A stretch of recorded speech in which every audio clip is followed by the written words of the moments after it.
Dave, tell us something about your business. How is the business in the last 5 months? Been interesting. Being in the food business has definitely had its challenges with shortages of production, prices doubling over the course of the weekend a few months back. Definitely its challenges. We have retail, mail order, and catering. And what we've seen is we do a lot of corporate gifts, incentives, points, and reward programs. So when casinos are shut down and you're used to getting 2,000 orders a month and there is none, that's a big difference. And so, but the retail side of that picked up. And so we lost one, but we gained the other side on on some of the .com and some of the retail store for sure. So prices have changed drastically in my world. And they're starting to finally get back to normal somewhat, but it's been a challenge for sure. Meat prices have doubled in the weekend. Why? Not at the weekend, at the beginning, a couple months ago, during when COVID started, when all the plants got shut down and production ran out, and there was a course of one weekend, ribeyes on a Friday wholesale, they cost me $8.65, and by Monday morning, my cost was $14 a pound. So it had its ups and downs for sure. So, did it impact the customers coming to you? Were they reluctant buying? Well, we were fortunate because some of the big box stores that all have to rely on the big packers to cut their meat, grind their hamburger, and all they do is put it in their stores. The big chain stores, we're old school. We don't slaughter, but we cut everything ourselves. So we never ran out of anything. Our prices changed drastically. But as far as inventory, we were pretty safe because we were still cutting everything and processing everything ourselves. So that made a very big difference on our supply chain where we never ran out. And, even being right down the street from me is a Kroger that's like literally 2 or 3 blocks. And we just saw retail numbers that we've never seen in, I've been here 30 years. So a long time. Yes, definitely. So, Dave, you were mentioning that you were in Magento initially, and now you moved on to Shopify. Why? Our viewers want to understand why somebody should move from Magento to Shopify.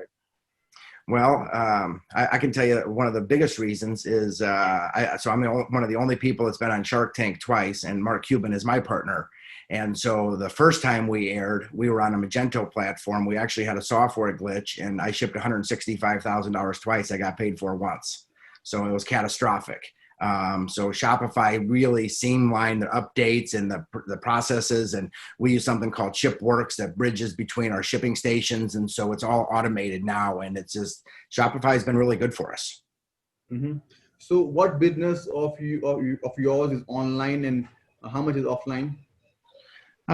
It's changed. Obviously, it's changed this year, drastically. So I'm going to say right now it's probably 50-50 online versus retail, but we've lost a lot of our corporate stuff because corporate America hasn't been there. So we lost one sector, but gained another sector. So it's kind of balancing itself out, so to say.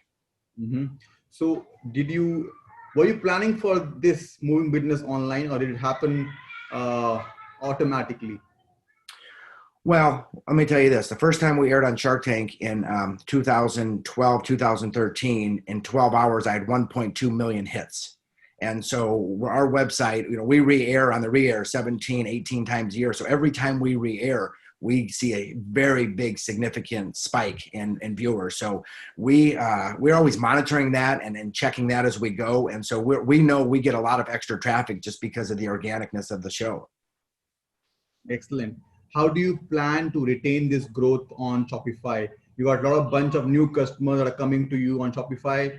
How do you plan to retain them? Well, I can tell you this, over 72% of our customers have ordered a minimum of 3 times. So I think once people get our Echo Valley meats in their mouth, they come back. My goal is not to chase the money. My goal is to give them the best product and the best service in the country and feed them well. And, people, when it becomes, I like to say our products become an experience around the table. And whether it's the Cuban family or my own family or whatever, when so the kids are all saying, oh my goodness, this prime rib or this ham is the best I've ever had, it becomes a topic for 5 or 10 minutes and they figure out where it came from. Oh, it's Echo Valley Meats. Oh, is that guy on Shark Tank, et cetera, et cetera. So I like to say our food is that high quality there is. Everything we do is my own recipes from scratch.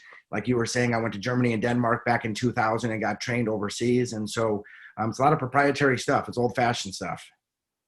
Excellent.